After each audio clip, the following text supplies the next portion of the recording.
प्रिय सज्जनों, आज मैं कलयुग जो ये चल रहा है उसके संबंध में, उसमें क्या कलयुग का न्याय कैसा है, विशेष रूप से प्रकाश डालने जा रहा हूं। उसके पूर्व जानना यह जरूरी है कि सबसे पहला युग था सतयुग।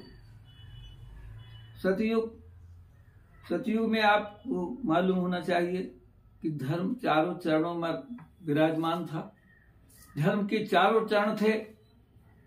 उस समय सतयुग में 100% पुण्य और पाप 0 में। आदमी 1 लाख उम्र आदमी की वर्ष रहती थी। 1 लाख वर्ष उम्र होती थी, अर्थात 1 के आगे 5 0 लगते थे, तो 1 लाख। 31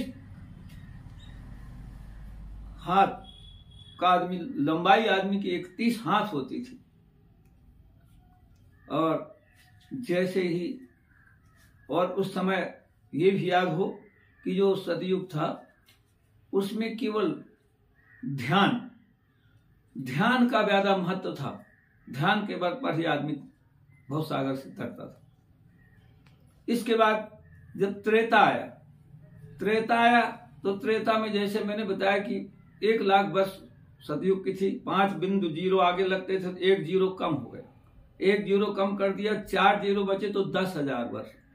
त्रेता में आदमी की उम्र 10,000 वर्ष हो गई और धर्म 3 चरणों में ही रह गया। आदमी की लंबाई 21 हाथ हो गई और केवल यज्ञ ही उस समय आदमी को भवसागर से पार करने का तरीका। जैसे इसके बाद द्वापर आया, और उसमें ये याद रखे, ये जो त्रेता था उसमें पुण्य 75% और पाप 25% बढ़ गए। इतना अंतर आ गया था युग में। इसके बाद जब द्वापर आया तो पाप और पुण्य की मात्रा में 50-50 बराबर, 50 पुण्य 50 पाप, इतने संख्या आ गई। और 10,000 जो वर्ष उम्र त्रेता में थी, 4 0 से 1 0 घट गया, तो केवल 1,000 वर्ष उम्र आदमी की रहती थी। और केवल उस समय द्वापर में पूजा, एकमात्र पूजा विधान था, बहुत सागर से तरने का उपाय था।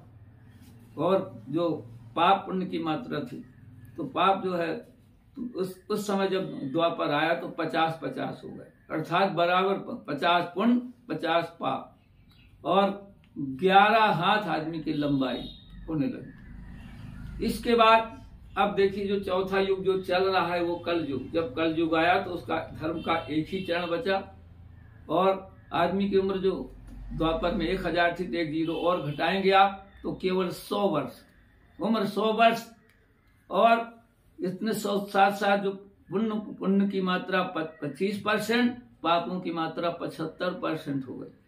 और आदमी की लंबाई 6 हाथ, अधिकतम 6 हाथ लंबाई अधिकतम, उम्र 100 वर्ष हो गई। और पुण्य पापों को देखते हुए इसके बाद मैं इस संदर्भ में पहले संक्षिप्त आपको परिचय दिया। अब मैं बताना चाह रहा हूं कि कलयुग का न्याय बड़ा प्रसिद्ध था। एक दिन सतयुग, त्रेता और द्वापर तीनों भाइयों ने सुना कि मेरे छोटे भाई, कलयुग का न्याय बहुत शीघ्र तुरंत होता है, तड़ाल फड़ाल होता है जिसम, ऐसा न्याय, इतना जल्दी न्याय, प्रसिद्ध है न्याय के लिए कल। तो अचानक वो तीनों भाई सतयुग, त्रेता, द्वापर उतरे एक जंगल में, धरती में। और उतर करके जहां जैसे उतरते हैं तो क्या देखते हैं कि जंगल में एक नदी का किनारा था। नदी के किनारे 4 डाकू लोग बड़ा सोना चांदी, ढेर हीरे जवाहरात, ढेर सारा माल लूट कर लाए थे। और जैसे अब वो सब दृश्य देख रहे तीनों भाई, सतयुग, त्रेता, द्वापर, तो वो चारों जो डाकू थे उन्होंने योजना बनाई कि भाई अब क्या किया जाए, स्नान किया जाए। पहले स्नान किए और फिर बोले 2 आदमी जा करके मीठा लेके आ जाओ, क्योंकि वहां से 2 किलोमीटर दूर बाजार थे। तो 2 आदमियों को मीठा लेने के लिए भेज दिया। इधर जब मीठा लेने के लिए भेजा तो जो इधर यहाँ बचे थे, देख रहे थे माल को, तो तो उनके मन में तुरंत पाप आया कि अगर इनको जैसे वो आएंगे तो एक काम करेंगे कि जैसे आएंगे मीठा तो ले आएंगे और लेकिन हम तुरंत उड़ा देंगे दोनों को और मीठा खाएंगे, माल हमारा 2 ही आदमी बटेगा। इधर जब ये बात आई तो वो मीठा खरीदे, और जब मीठा खरीदने के बाद उनके मन में आया कि मीठा हम क्यों ना हम तो यहीं खा लें और बोल देंगे कि हम खाना वहां से मीठा खा के आ गए, तो हम जो है ना तो वो मीठा खाएंगे दोनों, तो वो समाप्त हो जाएंगे और हम माल 2 ही में बढ़ेगा। तुरंत देखिए इधर वो सोच ले उधर वो सोच ली, तो दोनों जैसे ही वहां से आए और आते हैं दोनों मीठा लेकर नदी किनारे, तो जहां देखे तो तुरंत दोनों जो थे डाकू लोग उन दोनों मीठा लाने वालों को गोली से उड़ा दिए, दोनों उड़ गए। अब उन्होंने सोचा अब आराम से बैठकर विधि पूर्वक हम मीठा खाएं, तो बैठ गए आराम से मीठा खाए लगे। अब सोच लिए आराम से मीठा खाए, आराम से वहीं के वहीं रह गए। तो वो पहले उनको उड़ा दिया, उनके वो हो गए। अब देखिए जब ऐसा हुआ तो तुरंत तीनों भाई त्रेता असतयुग द्वापर दोनों देख रहे थे, बोले मान गए भाई हमारे छोटे भाई को वास्तव में क्या न्याय है कैसा। इसलिए मैं ये कहना चाहता हूँ आज कलयुग में आज ज्यादा देर की बात समस्या नहीं आती, बहुत ही जल्दी यही स्वर्ग है यही नरक है। इसलिए इस युग में प्रभु राम का नाम ध्यान करने की आवश्यकता है। उस समझ में मैं चाहूंगा कि इसको देखते हुए हम अच्छे काम करें, प्रभु के शरण में जाएं। प्रभु का राम नाम ही कलयुग में सार है। इसलिए मैं 2 पंक्ति बताना चाहूंगा। क्षण भंगुर की कलिका फिर रात को फेर खिली न खिली, कलिकाल कुठार लिए फिरता फिर नम्र से चोट झिली न झिली,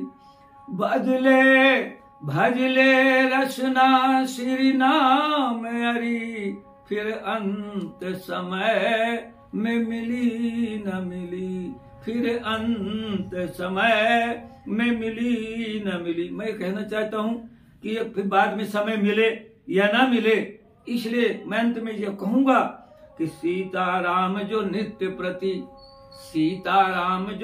प्रति ध्यान करे चित लाए, ML सिंह का कथन यह जन्म सफल हो जाए, मोती जन्म सफल हो जाए।